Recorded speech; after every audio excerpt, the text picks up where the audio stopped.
모세가 태어날 시기를 신학자들은 람세스 2세 정도 되지 않았을까라고 추정을 합니다.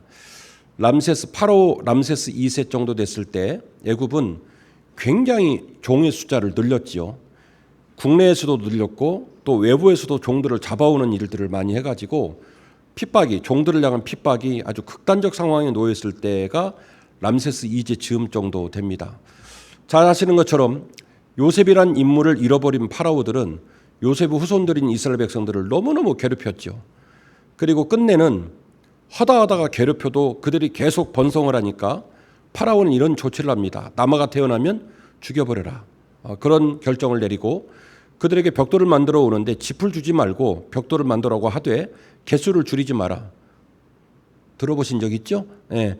그런 이제 상황이 벌어집니다. 극단적 상황이 벌어진 상황에 누가 태어나냐면 모세라는 인물이 태어나게 됩니다.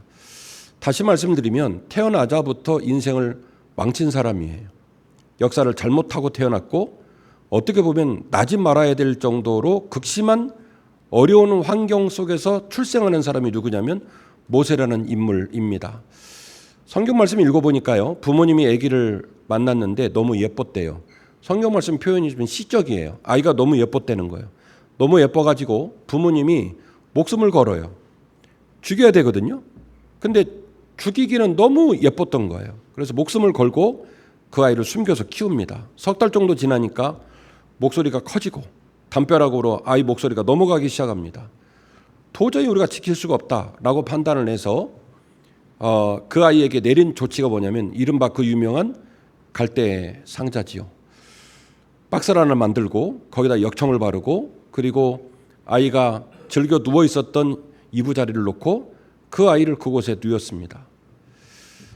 제가 총각 때도 이 설교했는데 자식을 낳아서 길러보니까 자식을 낳을 때 우리가 큰아이가 나오다가 변을 먹었어요. 나오다가 걸려가지고 변을 먹어가지고 뭐 중내산에 막 이래고 어렵게 낳았어요. 12시간 만에 낳나? 그러니까 아이를 만났을 때 부모 입장에서 너무너무 예쁘고 고맙더라고요. 안 죽고 살아서 나온 아이를 보면서 부모 마음이 어땠을까? 그 아이를 갈대 상자에 누워서 오늘 읽으신 성경 말씀 보니까 갈대와 갈대 사이에 두었다 이렇게 나옵니다. 여러분 여쭤봅니다. 대답을 하셔도 괜찮아요. 그리고 몰라도 막 던져도 괜찮고요. 안 잡아갑니다. 여러분 그 갈대 상자에 소망이 있겠습니까? 절망이 있겠습니까? 갈대 상자에 소망이 있겠어요? 절망이 있겠어요? 참 여러분 믿음 좋으십니다. 예. 저는 절망을 택할게요. 제 고향이 군산입니다. 군산. 바닷가에 사는 사람들은 물 위에 떠는 물건의 가장 중요한 그 유전자가 무엇인지를 알아요. 그 물 위에 뜨는 물건에게 가장 중요한 건 뭐냐면 동력원이에요. 선장님들은 파도를 두려워하지 않습니다. 선장님들은요, 엔진만 살아있으면 약간 비스듬하게 파도를 타고 넘어요. 선장님들은 엔진만 살아있으면 그걸 가지고 고기를 잡고 본인이 원하는 일들을 다 감당을 합니다. 선장님들이 가장 두려워하는 거 뭐냐면 엔진이 꺼지는 거예요. 무태만 사는 사람들은 배의 특성을 몰라요. 물 위에 뜨는 물건은요, 반드시 동력은 있어야 돼요. 모터를 달든지 아니면 닷을 달든지 아니면 하다못해 바이킹처럼 노를 달든지 뭐라도 달려 있어야 돼요. 모터가 달려 있든지 닷이 달려 있든지 노가 달려 있든지. 이게 물 위에 뜨는 물건의 특징이에요. 이게 달려야 그 물건은 소망이 있는 거예요. 물 위에 떴는데 동력이 없잖아요. 그건 절망이에요. 갈대상자 아이를 눕혀놨습니다. 바닷가 안 사신 분들은 물을 곁에 두시지 못한 분들은 이걸 못 알아들어요. 강에다 띄어놔도요, 바람이 불면요, 강도 바다 비스무리하게 파도가 칩니다. 갈릴리 바다가 아주 비근한 예가 될 텐데요, 유라굴라 강풍이 불면 굉장히 높은 파도가 칩니다. 동력이 없는 물 위에 뜬 물건은요, 절망이에요. 아직 안 죽었을 뿐이지 죽을 공산이 100%예요. 아직 안 죽었을 뿐이지. 너무 안타까우니까, 우리 능력으로 못 지키니까, 너무 미안하고 너무 가슴 아파서 어쩔 수 없이 아이를 물에 띄워놓긴 했지만 그 갈대상자는 소망이 아니에요. 어떻게 보면 가장 약한 자의 가장 간절한 희망과 기대입니다. 그것이 절망일 줄 알고도 그럴 수밖에 없었던 애절한 부모의 눈물, 애절한 부모의 마음. 그 마음을 어디다 담았냐면 갈대상자에 담은 거예요. 또 하나, 물 위에 띄어진 물건의 두 번째 특징은요, 반드시 키가 있어야 돼요. 키. 방향타. 키가 있어야 동력이 작동이 되면 왼쪽으로 가기도 하고 오른쪽으로 가기도 하고 목적지를 향해 가는 거예요. 죄송합니다만 유감스럽게도 갈대상자는 이 두 가지가 없어요. 야마하 모타도 없고 돛도 없고 심지어는 그 흔한 노도 없고 그냥 잠깐 동안 떠 있을 뿐이에요. 아직 안 죽었을 뿐이지만 아마도 죽음을 예약하고 있는 물건이 갈대상자입니다. 또 하나, 바람이 겨우 불어가지고 이 아이가 강 안쪽으로 들어갔다 손 치더라도 그거는 아무 의미 없는 몸짓이에요. 키가 없기 때문에 목적을 이룰 수가 없단 말이에요. 다시 돌아올 수도 없고 건너갈 수도 없고 흘러가면 점점 미궁에 빠지고 점점 어려운 삶으로 초청을 받는 것이 갈대상자라는 물건입니다. 이 갈대상자에 부모님의 아이를 담은 거예요. 그리고 미리암을 시켜서 요게벳은 그 갈대상자가 어떻게 되는지를 지켜봐라 이렇게 얘기를 한 거예요. 신앙은요, 세상의 친구들 눈에는 이처럼 애처로워 보이고 이처럼 막연해 보이고 이처럼 답이 없어 보이는 거예요. 제가 한빛교회 와서 14년 목회를 했습니다. 처음에 부임했을 때 빚이 22억이 있더군요. 이자는 8.6%, 매 30일 단위로 1,600만 원씩 이자를 냈습니다. 원금 빼고. 안 놀라시는 게 저는 참 서운해요. 네. 제 나이 43세 와서 교회 옥상에 들어누워 자는데 날마다 몸에서 혈액이 빠져나가는 것 같은 느낌을 받으면서 정교금 300만 원씩 나가죠. 부교육자들 월급 나가죠. 사장님은 그 마음 아시겠지만 그냥 마음이 너무 어려운 거예요. 그래서 예배당에 무릎 꿇을 때마다 많이 울었어요. 하나님, 어쩌려고 저를 여기까지 데려다 놨습니까? 우리 부모님이 차라리 사업을 하시든지, 부모님도 목사님이거든요. 제가 오죽 눈물이 났으면 전화해가지고 큰 돈도 말 안 했어요. 1억만 빌려달라고 그랬더니 대답이 없어서 전화기가 끊어진 줄 알았어요. 여보세요? 듣고 있어 이러시더라고요. 1억만 빌려주세요. 제가 이자는 못 주고 꼭 원금 갚을게요. 김 목사, 우리 돈 없다. 알잖아. 막 우시더라고요. 그렇게 목회를 시작을 한 거예요. CBS, 지금 우리나라도 어렵고 기독교도 어렵고 그러니 기독교 콘텐츠를 유통하는 CBS라고 상황이 녹록하겠습니까? 어렵겠죠. 그리고 신앙생활을 하는 목사, 성도들도 마찬가지로 다 어려워요. 그래서 저는 요즘 우리 모두가 아마 갈대상자에 타고 나일 강가에 하염없이 떠 있는 모습이 아닐까라는 생각을 많이 해보게 됩니다. 뜻은 있지만, 바람은 있지만, 소원은 있지만 동력원이 없어요. 돛이 있는 것도 아니고 노가 있는 것도 아니고 모터가 달려있는 것도 아니고 그냥 잠깐 동안 떠서 막연한 시간을 보내면서 두려워 떨고 있는 모습이 혹시 우리들의 모습은 아닐까, 이런 생각을 해보게 됩니다. 그런데요, 그 어머니의 몸짓에서 저는 희망을 봐요. 미리암을 보내놓고 어머니가 뭐라고 하냐면, 얘야, 네 동생 지금 잠깐 물 위에 떠 있잖니? 어떻게 되는지 지켜봐. 둘 중에 하나죠. 금방 죽을 거야. 아니면 하나님이 살리실 거야. 저는 앞서 말씀드린 갈대상자는 절망을 택했지만 그 어머니 요게벳의 마음에는 저는 희망을 택할 거예요. 아마 어머니도 아버지도 누님도 형님도 동생을 돌보지 못하지만, 그러나 하나님은 갈대상자에 담겨진 우리 아들을 지킬 것이다. 이게 바로 믿음입니다. 여러분 잘 아시는 것처럼 공주가 내려오잖아요. 내려오는데 갈대상자를 정통으로 만납니다. 어떻게 만났을까요? 이거 말이 안 되는 거거든요. 갈대상자를 눈에 잘 띄는 곳에 놨겠습니까? 눈에 안 띄는 곳에 놨겠습니까? 그렇죠. 왜냐하면 눈에 띄면 이스라엘 민족이 남아니까 죽여버리는 겁니다. 눈에 안 띄는 곳에 놓은 거예요. 이 역설적인 얘기인데, 눈에 안 띄는 곳에 놨다는 얘기는 이 아이를 살릴 방법이 없는 거예요. 눈에 띄어야 살리는데, 근데 눈에 띄면 죽이고요. 눈에 안 띄면 거기서 이제 물에 빠져 죽든 굶어 죽든 무슨 수가 나겠죠.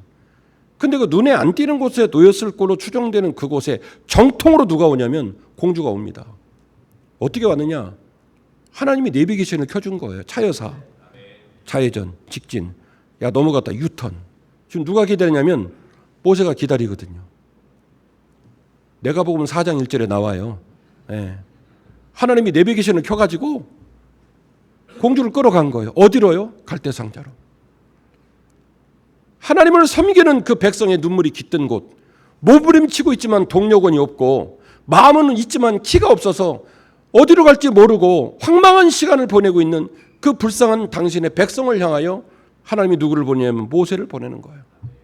오늘 본문의 말씀 보니까 가가지고 이렇게 딱 뚜껑을 이렇게 열어보니까, 뚜껑을 딱 열어서 모세를 보자마자 참 재밌어요. 모세가 바로 울기 시작합니다. 저는 또 생각합니다. 하나님이 천사 22호를 보내셔서 공주가 딱 뚜껑을 열면 옆구리를 쳐, 넣지, 옆구리를 쳐 울라고. 그래서 천사가 딱 공주가 와서 뚜껑을 딱 열 때 울어 지금이야, 울어. 그래서 그 타이밍에 정확하게 모세가 울기 시작한 거예요. 공주 눈에는 이 아이가 너무너무 예뻤고, 공주 눈에는 이 아이가 너무너무 짠했고, 그래서 이제는 부모님이 목숨을 걸었던 그 위험부담을 누가 그걸 건네받냐면 공주가 건네받아요. 여러분 여쭤볼게요. 공주가 모세를 아들로 양자로 삼으면 공주는 누구랑 싸워야 됩니까? 아버지랑 파라오랑 싸워야 되는 거예요. 무슨 연유로 공주가 그런 결정을 하겠습니까? 처음 본, 족보도 알 수 없는 그 힘없는 갈대 상자에 누워있는 그 아이를 공주가 택할 이유가 전혀 없다는 말이죠. 근데 공주는 아버지와 대판 한번 붙을 마음을 먹고 그 아이를 양자로 삼았다는 거죠. 참 귀한 은혜입니다. 그리고 놀라운 일이 벌어집니다. 공주가 이 모세를 키울 생각을 했는데 아기를 안 낳잖아요. 젖이 안 나오잖아요. 마음은 온이로되 이 일이 수습이 안 되는 상황인데, 그때 이제 요게벳이 쏙 나와가지고 이렇게 하는, 공주님, 이 아이가 예쁘세요? 응, 예쁘다. 이 아이를 돌보고 싶으세요? 응, 돌보고 싶다. 근데요, 이 히브리 아이잖아요. 이 히브리 아이를 너무 잘 키울, 인격이 성숙하고 젖이 잘 나오고 성실하고 최선을 다하고 얼굴도 이쁘고 너무 좋은 분이 한 분 계시는데 소개해 드릴까요? 누구예요? 엄마요, 엄마. 그 엄마 얘기를 하니까 공주가 마음이 동해가지고, 야, 진짜 그런 사람 있냐? 야, 그 사람 데려와라. 그렇게 해서 어머니 품을 떠났던 모세가 놀랍게도 다시 어머니 품으로 가요. 그리고 어머니한테는 놀라운 일이 벌어지는데 월급이 지급되기 시작합니다. 공주가 말합니다. 장차 내 양자가 될 이 아이를 저 여자가 돌봐주고 먹여주고 키워주니까 당장에 저 여자를 6급 별정직으로 채용을 해서 월급을 줘라. 이렇게 된 거 아닙니까? 전문용어로 마당 쓸고 500원짜리 줍고, 또랑 치고 가재 잡고 뭐 이런 일이 벌어지게 된 거죠. 제가 목회를 하면서 항상 깨닫게 되는 것은 우리의 인생에는 우리의 시간이 있고 하나님의 시간이 있더라는 거예요. 우리의 시간은 크로노스죠. 지금 9시 10분이에요. 근데 하나님의 시간은 알 수 없어요. 여러분, 이른비와 늦은비를 아십니까? 이른비, 늦은비 아세요? 몰라요? 자매님 모르시는구나. 연세 드신 분은 아실 때 이른비, 늦은비. 사장님 아시죠? 이른비, 늦은비. 사장님 아신다잖아요. 사장님 죄송해요. 제일 높은 분한테 여쭤봐서. 그러면 사장님, 이른비가 며칠 날 와요? 모르시죠? 저도 몰라요. 이른비는 날짜가 없어요. 6월 14일 날이 아니에요. 제 생일이에요. 6월 14일 날이 아니고요. 이른비는 날짜가 없어요. 늦은비도 날짜가 없어요. 농사꾼이 농사를 짓는데 그의 파종이 좀 빨랐어요. 애 같아. 비가 안 오는 줄 알거든요. 근데 파종을 빨리 할 수밖에 없었어요. 그때 농부는 하늘을 바라보면서 하늘이여 하늘이여 그렇게 기도를 합니다. 이른비 좀 내려달라고. 원래 안 올 비가 내려오는 비가 뭐냐면 이른비예요. 추수할 시기가 됐습니다. 이제는 비가 안 오는 줄 알아요. 근데 내 작물이 한 번만 비가 와주고 한 일주일만 늦춰서 추수를 하면 참 많이 올라올 것 같아요. 그러면 농부는 또 하늘을 향해 기도합니다. 하늘이여 하늘이여 비를 한번 내려주소서. 그 비가 뭡니까? 늦은 비예요. 이른비하고 늦은 비는 하나님의 시간이에요. 우리 시간이 아니에요. CBS 귀한 방송국 또 저와 여러분의 삶에 하나님의 시간과 하나님의 일하심이 있었으면 좋겠어요. 그 아이를 지켜보려고 석 달 동안 돌봤지만 지키지 못했잖아요. 그리고 그 아이를 그냥 세상에 내놨잖아요. 물 위에 띄웠잖아요. 그런데 하나님의 손을 대시니까, 하나님이 개입하시니까, 하나님의 시간을 작동시키니까 세상에 그 아이가 다시 품으로 돌아오고 월급까지 주더란 말이에요. 아멘 하실 타이밍이었는데요. 그 귀한 은혜가 저와 여러분에게 있으면 너무 좋겠습니다.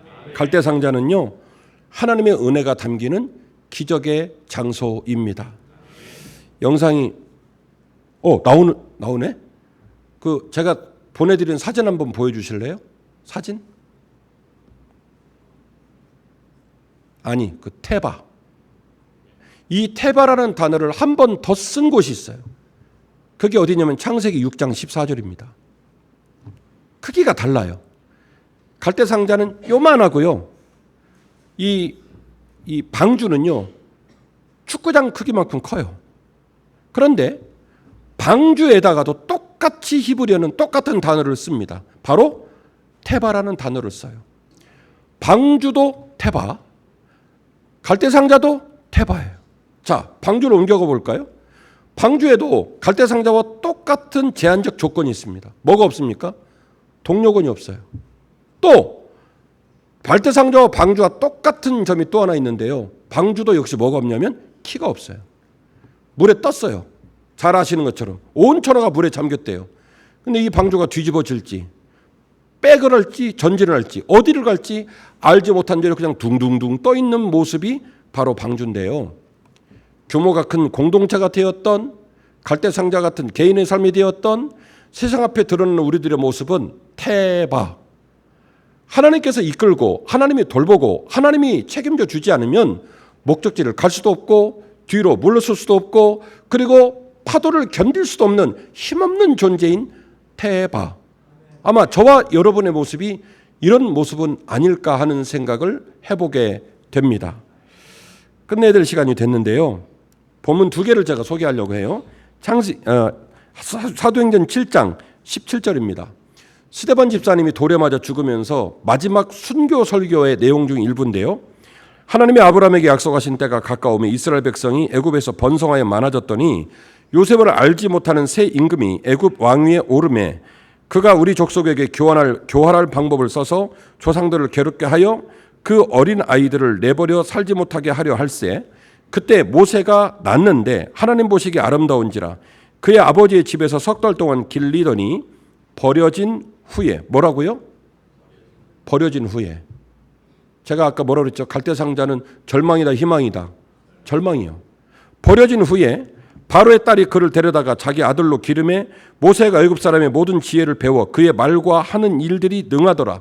나이가 40이 되매 그의 형제 이스라엘 자손을 돌볼 생각이 나더니 그랬습니다. 이거 엄청난 얘기예요. 모세라는 되게 멋있어 보이지만 뜻은요, 힘없는 이름이에요. 물에서 건졌다. 애굽 사람도 아니고요. 서자로 왕자로 살아가는 그 모습이 만만했겠습니까? 40이란 나이를 먹었습니다. 파라오의 적통이 있죠. 그러면 더 모세는 애굽스러워야 돼요. 애굽 문화에 더 집중해야 되고 그리고 파라오 눈에 들어야 됩니다. 그런데 40이 되었을 때 이 갈대 상자라는 기적의 물건을 통하여 그가 죽다 살아난 그가 다시 갈대 상자로 헌신을 해요. 이건 이제 저의 워딩인데 성경을 연구하는 저의 워딩인데요. 결국 모세는 갈대 상자 때문에 살았고 끝내는 스스로가 갈대 상자가 되기를 소원합니다. 자기가 죽다 살았던 것처럼 애굽의 폭정 가운데 파라오의 폭정 가운데 죽어가고 있는 온 백성들을 살려내는 갈대 상자가 되기를 소원하게 됩니다. 그건 불리한 결정입니다. 파라오 마음에 들어야 됩니다. 좀 더 애굽스러워야 됩니다. 그런데 그는 그 모든 권리를 내려놓고 동족들을 섬길 마음을 그의 마음에 품기 시작했어요. 히브리서도 똑같습니다. 히브리서 11장 23절인데요. 믿음으로 모세가 났을 때에 그의 부모가 아름다운 아이임을 보고 석 달 동안 숨겨 왕의 명령을 무서워하지 아니하였으며 믿음으로 모세는 장성하여 바로의 공주의 아들이라 칭함받기를 거절하고 도리어 하나님의 백성과 함께 고난받기를 잠시 죄악의 낙을 누리는 것보다 더 좋아하고 그리스도를 위하여 받는 수모를 애굽의 모든 보화보다 더 큰 재물로 여겼으니 이는 상 주시는 이심을 바라봄이니라. 결국에는 스데반 집사의 고별 설교에도 스데반 집사는 말하기를 모세는 이 갈대 상자를 통해 목숨을 건졌을 뿐만이 아니라 끝내 그는 그 스스로가 방주가 되기를 그 스스로가 갈대 상자가 되기를 소원했다는 거예요. 히브리 기자도 말합니다. 그는 애굽의 파라오의 양자로서 부와 귀를 누릴 수 있었음에도 불구하고 그가 테바라고 하는 갈대 상자로 그의 생명을 보존받았던 것처럼 흑암의 어둠 속에 죽어가는 온 백성을 위하여 하나님 제가 갈대 상자가 될 겁니다. 갈대 상자로 삼아 주옵소서. 이런 거룩한 의분을 모세가 갖기 시작했다는 거죠. 그래서 신학자들은 히브리어 테바, 갈대 상자에 쓰였고 그리고 방주에 쓰였던 이 단어를 신약에서는 에클레시아로 연결을 시킵니다. 교회가 세상의 빛입니다. 주께서 말씀하셨던 것처럼 너희가 세상의 빛과 소금이 되었으면 좋겠다. 너희가 세상의 방주가 되었으면 좋겠다. 너희가 세상의 도피성이 되었으면 좋겠다. 이는 살아계신 하나님의 마음입니다. 저와 여러분이 처음 본 사이지만 애타는 마음으로 말씀을 증거하고 저는 남은 저의 길을 갈 거예요. 여러분들도 우리의 인생이 마치 테바, 갈대 상자와 같다는 사실을 꼭 기억하시고 그 갈대 상자에는 반드시 하나님의 은혜가 깃들어야 돼요. 동력이 없습니다. 키도 없습니다. 잘해보겠다고 난리를 치고 욕심도 많이 부려보고 계획도 많이 갖기는 합니다만은 제가 살아보니까 인생의 계획대로 안 되더라고요. 인생의 시간들이 우리의 시간대로 흘러가지 않더라고요. 반드시 우리 시간에는 누구의 시간이 필요하냐면 하나님의 시간이 필요해요. 하나님의 손님이 필요해요. 오늘 설교 제목이 갈대 상자였습니다. 오래도록 기억해 주셨으면 좋겠어요. 우리의 인생이 갈대 상자와 같구나. 갈대 상자에는 하나님의 은혜가 반드시 필요하구나. 그 은혜를 따라 믿음의 길을 완주하는 저와 여러분 되기를 주의 이름으로 축원합니다.